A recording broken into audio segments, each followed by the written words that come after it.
Side.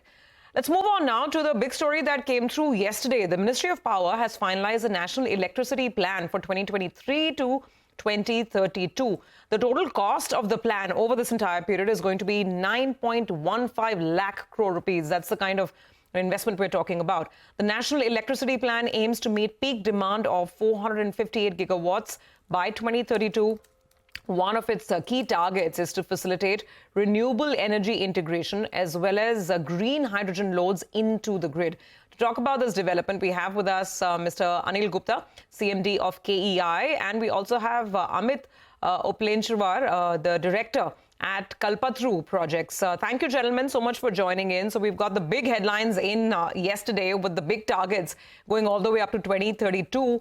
Let's get your opening thoughts on what you think about this plan and whether the targets are achievable and the investment that is being spoken about. Mr. Gupta, you go first. What did you make of some of the bigger headlines that are in of the plan as of now?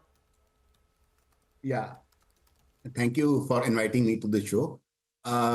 This is a very ambitious plan. Basically, as the power generation is increasing, by the renewable power or, with this coming up of this pump storage projects, new thermal capacity generations and green hydrogen, which is talked about. So it is very important to, undertake increase in the transmission capacity to evacuate that power and bring it to the grid and then subsequently to the distribution network so that the consumer is able to use it. So the plan is to expand this network, this circuit kilometer, by almost 50 to 60%, and the transformation capacity of the substations also by 70 to 75%. It is a big opportunity because we have to, feed the demand of power to data centers, to a lot of artificial intelligence networks, growing demand in the urban and rural areas and industries. So unless the power transmission is jacked up, it will not reach to the targeted consumers. And it will bring a huge opportunity to EPC companies, to electrical cable companies, the transformer manufacturers, and many other companies who are supplying this to this sector. So absolutely. And, I think this is becoming more and more clear that if we have to feed power to all these data centers and, what we're talking about on the renewable side, you've got to be investing in the grid.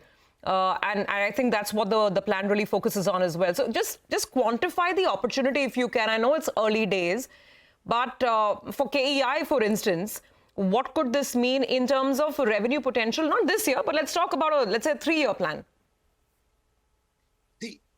Only from this, I think the opportunity is around 50 to 60% more sales from the cables in this sector.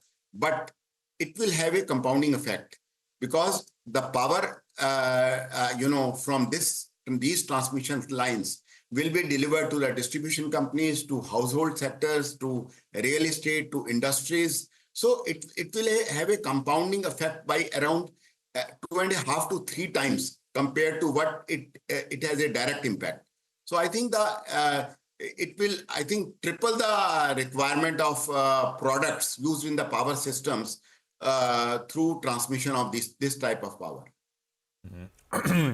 Got that. And that's well put. Gentlemen, good morning. Great to have both of you here. Prashant this side. Mr. Gupta, if I can request you to don, they say that businessmen often make the best analysts.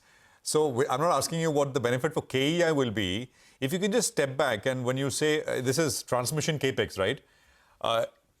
It'll require sort of cables, wires, etc., as you said, and companies like you will benefit. But what else you think in the value chain in transmission capex? What are we looking at? If you could just give us a bird's eye picture, and what kind of companies will benefit? Prashant, it will benefit all the EPC companies in this sector. It will benefit the conductor manufacturing, ACSR conductor manufacturing companies. It will benefit the transformer manufacturing companies and all the companies like ABB, Siemens, or the companies who are supplying, products to the power sector, power transmission, generation, and distribution sector, because once the power is there, it has to be used. It has to be used by first by the distribution company, and then it has to be used by the actual user. So in complete value chain, whatever products are I can say that panel manufacturers in HT segments, LT segments, or whatever products are used in this particular sector, specifically it will benefit a lot to the EPC companies, because they will get the contracts and then they will buy the products. Actually, on that note, let's bring in Amit as well. Amit, exact same question to you. You're right in the thick of the action as all these numbers and targets are being discussed. What's the opportunity? If you could put some numbers to it. So, Subhi, thanks for having us. I think, first of all, to put context to this plan, I think it's amazing. It's very futuristic. It's very progressive. And I'll tell you for three reasons. One thing is to add capacity to meet future demand, right? Today, our per capita consumption in India is literally at 1255 kilowatt hour as of 2022.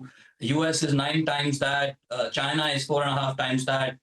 So for the next 10 years that this plan rolls out the targets that you all have in front of you, I think for everybody in the value chain, and especially for large EPC companies which have technological difference in terms of capability, I think it's a runway of 10 years where there's going to be unabated work.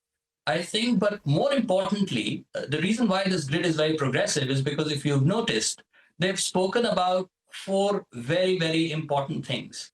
Other than adding capacity, what is more important as the goal is to ensure reliability and sustainability of the grid, right? Today, we are also talking about 3 areas. One is ISTS that you would have read, making sure that power is wheeled across all states so that we have uniform distribution of power. It doesn't matter where it's getting generated or where it's getting consumed, right? It gets into a very stable pan-India grid. Second, it is going towards HVDC technology, right? We've only done 33 gigawatts of HVDC so far till now, right? Year to date. And I think in the next 10 years, we've got to add exactly the same amount of HVDC networks. Now, HVDC is, as you know, it's high voltage, it's direct current. It reduces the transmission loss over large distances when electricity is carried. So I think our grid becomes more stable, it becomes more efficient, it becomes more reliable. And all of these things in this plan are very, very progressive. If you look at also OSOWOG, I don't know if you paid attention to that. It's between Maldives, UAE, Saudi, and Singapore. We are also talking about one grid where there's one sun and one grid. Now, all of these places, we are present, for instance, and our cost of generation in India is much lower compared to these countries. And there can be a transfer over a period of time also if this plan gets implemented. So to answer your question, I don't have exact numbers, but if you look at all the capacity targets, whether it is for pump hydro, whether it is for renewable, whether it is for transmission capex, substation, they are very, very large numbers. And we being one of the top 2-3 players, I think for KPIL, it holds really good that for next 10 years, we have absolutely a clear runway. We are more concerned about how do we enhance our management bandwidth and capability to execute all these orders over the next 10 years, right? We've had a lull over the last 4-5 years, and now suddenly there's an explosion in terms of amount of work that's coming. We've already established our design centers for HVDC and other networks in Baroda, in Mumbai, in Noida, in Brazil, and in Sweden. And I think they're constantly focusing on how to use AI, drones, helicopters, etc., to use in our execution capability, and hence becoming, faster, more reliable than we are even today by using technology in our execution. So work doesn't seem to be a problem. No, I get that. I think you've given us, you've given us a great backdrop, and it's a good position to be in, right? You're saying next 10 years, you will be a very, very busy person along with everybody else in the company. But just help us understand. But just help us understand, I mean, as a company, Given the extent of the opportunity, will you be present in all parts of the value chain when we're talking about, upping the ante on transmission infrastructure and grid connectivity? I'm just trying to get more granular details on how you will pivot or how you will capture the opportunity in what segments. And again, the same question, not a roadmap for today, but if we talk about the next 2 to 3 years, compared to the targets that you had you already factored in this kind of a network and grid expansion? We're just trying to understand if the announcements yesterday mean a much bigger business opportunity. So let's look at us in the next 2 to 3 years, right? In the value chain, you start with manufacturing and then you go on to execution. As you know, today we manufacture transmission line towers. We are one of the largest manufacturers of transmission line towers. But because of this roadmap, there is pump storage hydro, there is hydrogen plants that are being talked about, as a result of which it gives me an opportunity to expand my current manufacturing portfolio immediately to look at hydrogen electrolyzers and other parts of the value chain in transmission and substation.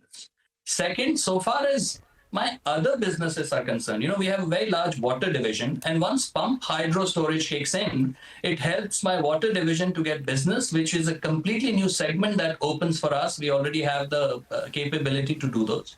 There are large hydropower plants being talked about. We have a very large heavy civil division, and that is a new opportunity set altogether, which we've not done before for our heavy civil division.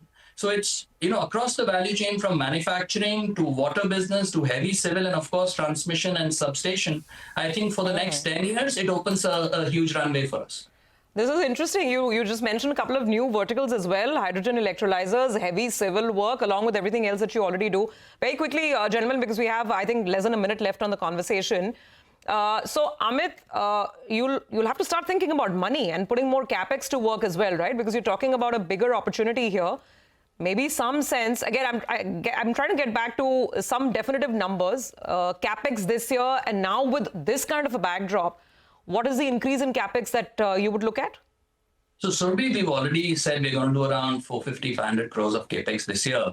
But the good thing about transmission networks is that it's not a very capex intensive business. What you need is engineering capability, which we already have. The incremental capex is not as heavy as some of the other sectors, like heavy civil, etc. So in that sense, I won't be able to give you an exact number, but I don't see capex being a problem for us given the strength of our balance sheet. No, because you mentioned newer, Amit, because you mentioned newer businesses like getting into electrolyzers, like heavy civil. That's why I'm saying I'm trying to understand the company pivot. To be honest, we don't have plans yet because we still have to see what technology works best, etc. So I will be able to tell you that as we firm up the plans going forward. Okay. And Mr. Gupta, very quickly, same question to you from a company perspective, additional investments or a revenue number, any number that you can leave us with, perhaps. You see, we have already undertaken a very heavy capex in our new greenfield project coming up at Sanand near Ahmedabad. It is a capex of almost 1,800 crore rupees, which will be done in this and next financial year.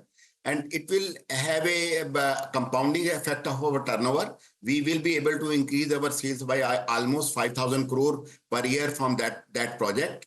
And we intend to grow by 17 to 18%. Secondly, we are going to bring large HVDC extra high voltage cables in that plant up to 525 kV. So in this yesterday's announcement, lot of HVDC new lines are going to come up, and I think many of them may be through the HVDC cable, not through the overhead lines alone. So this is going to benefit us like anything in terms of enhanced use of extra high voltage power cables in HVAC as well as HVDC.